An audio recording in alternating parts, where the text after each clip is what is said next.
Hello viewers, you're welcome to Betong Show, and today my guest is Emiline Grace. Emiline Grace is from the UK. She's kind of like a special guest today for me. Let's just go to the matter of the day. But before the show begins, I just want to thank you guys for always being there with me since I began this show. You guys are awesome, and I pray you're living your best life. You're doing what it takes to be happy every day, because that's my wish. That's the reason why I do this show, because I want to share, with you guys anything that can make you happy or learn from something new every day. But today, Emiline is here to talk about woman empowerment. I say she's special because of what we're going to talk about today. She's kind of like a woman of substance. What I mean is she's a woman who has value, who has put forth her life out there to help other women, grow in their difficulties. So, Emiline, you are welcome to Betong Show. Hi, thanks for the opportunity. I think I'm really privileged to be here, and I must say you're doing a great job. You're doing something so good in our community, and I can just say thank you. And keep living your life, keep being you, keep doing what you do. You're here in Betong Show. Each time I have a female guest, I'm excited because, I believe that women are the ones that can reshape the world to be a better place. And you being in the show can help so many women what you're going to share today, because I know you're going to talk about things that are valuable here, because I follow your stuff on social media, I go through your stuff, and I see how powerful it is. And that's why I brought you here to this show, so that you can share your ideas to my viewers to learn also from your experience. You are all about that name woman. Yeah. That name woman. Yeah. But before we continue, can you tell our guests, who is Emiline Grace? Who are you? Oh, okay. I'm Emiline Grace, the visionary behind that name woman. But that name woman is my passion. Apart from that, I'm a mother, I'm a wife. I just like being a woman. Okay. As of now, that's what I can say. I'm a woman, I'm a mother, I'm a wife, I'm a daughter to the Most High. Okay. When you're talking like that, it's making me feel as if I'm going to extract more than what I imagined to extract from you today. But you have this organization, that name woman, and it's all about, let me not move forward before my time, but let me ask you, what is that name woman all about? That name woman, when you talk about that name woman, this conversation becomes so personal to me. I live that name woman, I breathe that name woman. I just like it, I just love it, because it's all about celebrating womanhood, motherhood, without any limit to religion, race, or gender. But we talk a lot about the 21st century Christian women. Okay. Yeah. So what inspired you to did you just wake up someday and something pop up in your mind like, oh, that name woman, or like, what inspired you to go through this movement? Okay, life is sometimes full about the ups and the downs, and sometimes when you're down there, talk becomes so difficult. But when you allow yourself to heal from the past, like when you tell yourself, the past is the worst day of my life, you can happily talk about it, because there was a purpose for that pain. There was a purpose for whatsoever made you to do what you're doing. As I said, it's emotional, but I'm happy about it, because the process of starting that name woman and running it was a bittersweet experience, because the process was hard, was draining. It was one of the worst seasons of my life, but hey, on the other side, it was the best season of my life. Okay. Remember, before the oil comes the crush.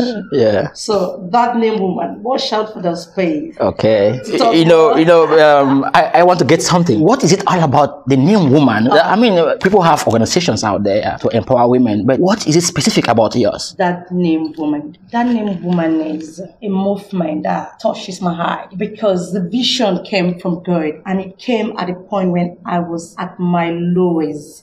As much as I can remember. During those days, I had challenges, and I had to go into a place of solitude to commune with my God and God. And during that time, I could hear my God telling me, this pain is for a purpose. It took a while. It took about 4 years for me to heal and talk about why that name woman without even crying. It means I've healed. And I remember those days when I added grace into my name. It was during that process. And I can perfectly remember my God telling me, it's time to go. It's time to give birth. It's time to push, because if you push, I swear he will hold you. Yeah.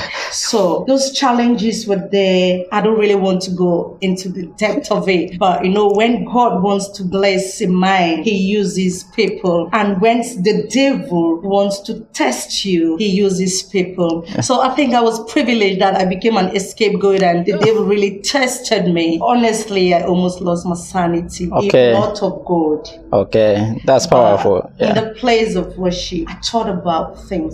I thought about tapping into my inner strength. That was the tool I used. Yeah. That's why I think those of you who go through the page, That Name Woman, you can see I'll always refer to the Bible as my manual. It's not like I'm trying to put my religiosity into people. You cannot give what you don't have. That brings me to one point. I was scanning through your platform. I have something you wrote there. I quote, "I learned valuable lessons through my journey that has molded me to be the woman I have become." I mean, it's kind of like through your past experience, you learn so much that has made you become who you are today. Yeah, it really has, because I learned things like I don't quarrel with you because I'm not aware of tomorrow's query. I'm not aware of tomorrow's trouble. So I've learned to depend totally on God. I used to say God because even if you're Christian or not, we know he created the world. And he created the world and he gave this manual, the Bible. It's like your car. When you bought your car, it came with a manual. And your microwave definitely came with a manual. So that's how I refer to it. But I really don't force it on people. That's why if you go to the About That Name Woman, you will see places like we help to build confidence in every woman, because the idea behind That Name Woman mostly is about building confidence, picking up your broken pieces and starting anew. You need to redefine yourself. You need to redesign yourself. You need to get transformed. You need to educate yourself. You need to step out, because the woman, we are the engine of the world. Although you guys say we are the weaker vessel, but still we are the engine of the world. Yeah, for sure.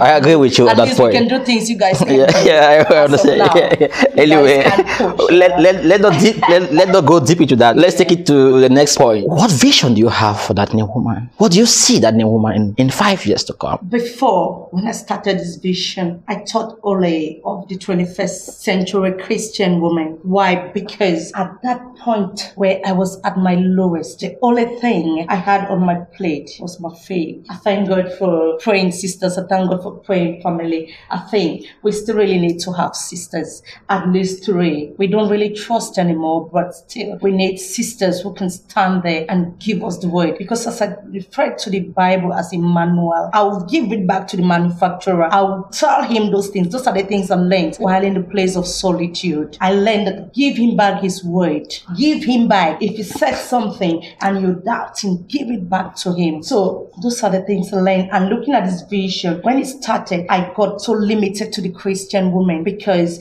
I was coming from that place and I knew I don't want to put my beliefs into others. So, but growing deeper into it, I get my God telling me like, you need to go extreme.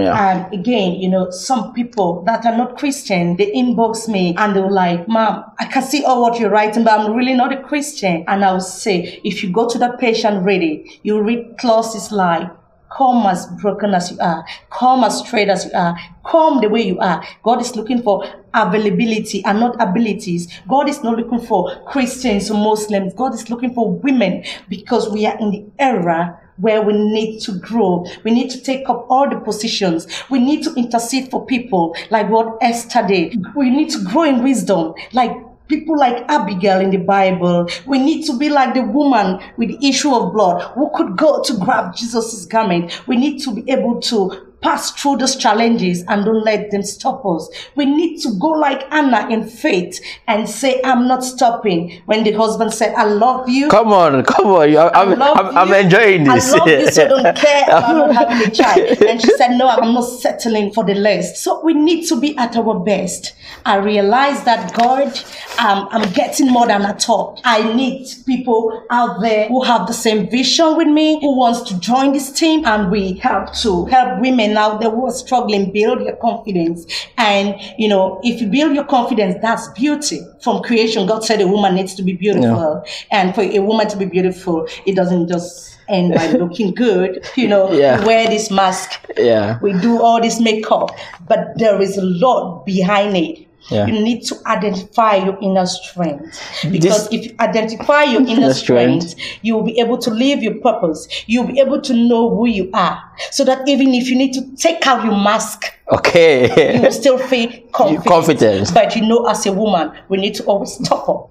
So just permit me put on my top pillar. Viewers, you know, I told you, you know, I mean, she needs to be real. Yeah, she's real. That's why she's an inspiration to so many people. When I go through that name woman, I saw, before I was thinking that it was just about women, but you know, that name woman is not only about the woman, because she's not only about women, she's about family. And if, say, a woman is kind of like the foundation of the family, if, say, a woman is happy at home, then that home is going to be a good home. That home, the kids are going to be happy. The husband is going to be happy. And it all surrounds the women. I quote something you wrote on your platform that, honestly, it is always a pleasure for me to have an opportunity to encourage or inspire women by letting them discover or identify their inner strength. I was born to bless womanhood.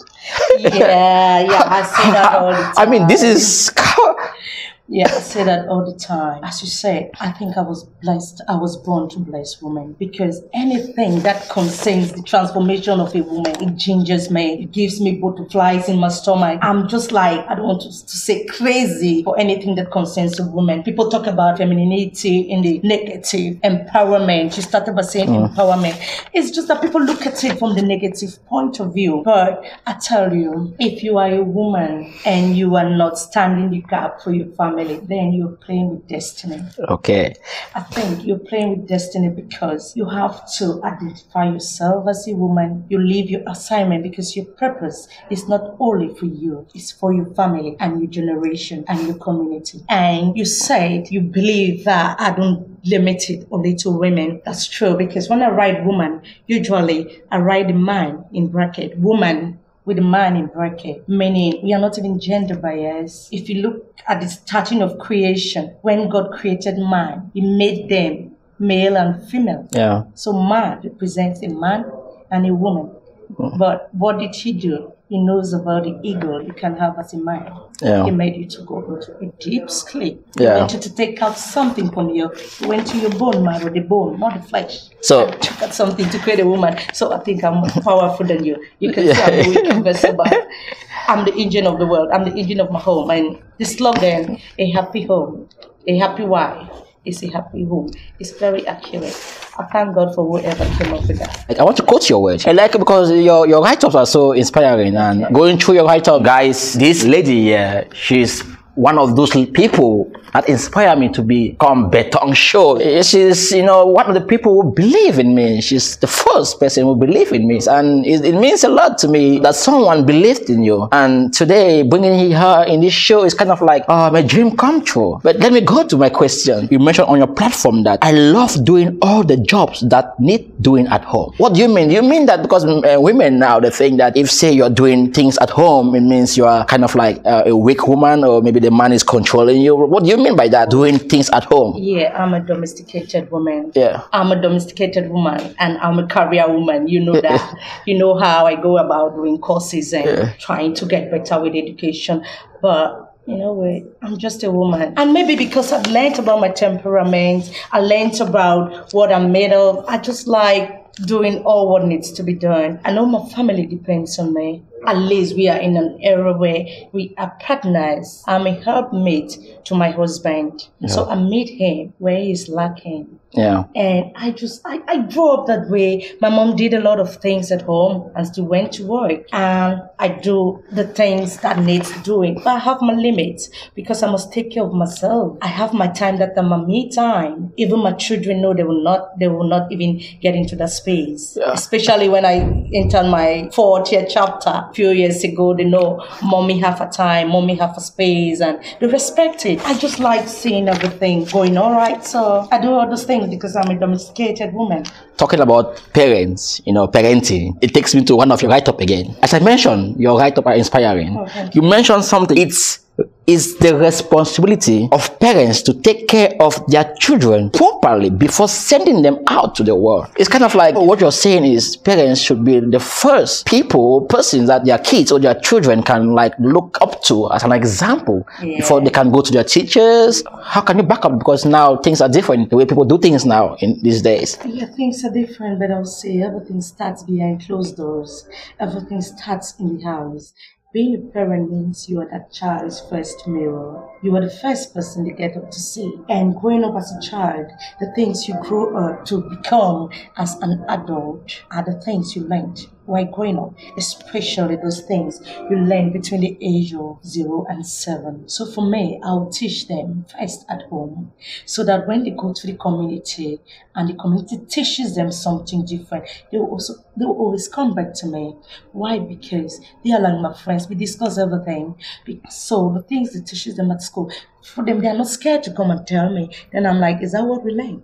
We quote the Bible all the time, especially when they talk about this LGBT, well, they told me the name. And I'm like, but yeah, it's their opinion, yeah, but is that what the Bible says? We are not judging the mom, but we really can be, because that's our beliefs, that's our own virtue, that's our values. We don't need to really change.